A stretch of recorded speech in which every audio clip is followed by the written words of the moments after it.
Hi, Dubai kunafa chocolate சேர்த்துக்காக kunafa சேமியா எப்படி சேர்த்துன்னு பார்க்கலாம். ஒரு பவுலில் அரை கப் அளவுக்கு மைதா, 1/4 கப் அளவுக்கு கார்ன்ஃப்ளவர், 1/4 டீஸ்பூன் அளவுக்கு உப்பு, 1 டீஸ்பூன் ரீஃபண்ட் ஆயில் இதெல்லாமே சேர்த்து நல்லா மிக்ஸ் பண்ணிக்கலாம். இது எல்லாமே நல்லா சேர்த்து மிக்ஸ் பண்ணிட்ட பிறகு தண்ணி கொஞ்சம் கொஞ்சமாக விட்டு மிக்ஸ் பண்ணிக்காங்க. நான் விஸ்க் வச்சு மிக்ஸ் பண்ணிக்கிறேன். நீங்கள் மிக்ஸி ஜாரில் கூட சேர்த்துக்கலாம். தண்ணி கொஞ்சம் கொஞ்சமாக விட்டு அளவாக சேர்த்துக்காங்க. ரொம்ப தண்ணியாக ஆகிடக்கூடாது, ரொம்ப திக்காக இருக்கக்கூடாது. ஸ்டார்டிங் இப்படி தான் லம்ஸாக இருக்கும். மிக்ஸ் பண்ண அந்த லம்ஸ் எல்லாம் போயிட்டு நல்லா ஒரு லிக்விட் ஃபார்மில் வந்துடும். இப்போ பாருங்கள், எடுத்து பார்க்கும் போது இந்த மாதிரி தான் இருக்கும். நல்ல ஒரு ஃப்ளோயிங் கன்சிஸ்டன்ஸில் இருக்கணும்.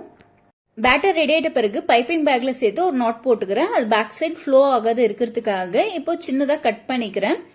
ரொம்ப மெல்லிஸாக கட் பண்ணிக்காங்க. நான்ஸ்டிக் பேன் ஹீட் ஆயிட்ட பிறகு இந்த மாதிரி போட்டு எடுத்துக்காங்க. ஸ்டவ் லோ ஃப்ளேமில் வச்சுக்கோங்க. இந்த சேமியா ரெடி ஆக ஹார்ட்லி 30 செகண்ட்ஸ் தான் ஆகும். ஒரு பேட்ச்மே ரெடி பண்ணேன்.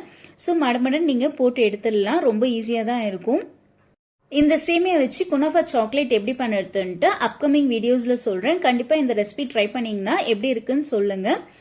அண்ட் அவ்வளோதான், சூப்பராக குனாஃபா சேமியா செஞ்சு முடிச்சிட்டோம். பாருங்கள் எவ்வளோ சூப்பராக இருக்குது. இதே மாதிரி இன்ட்ரெஸ்டிங்கான வீடியோஸில் பார்க்கலாம். Stay tuned friends.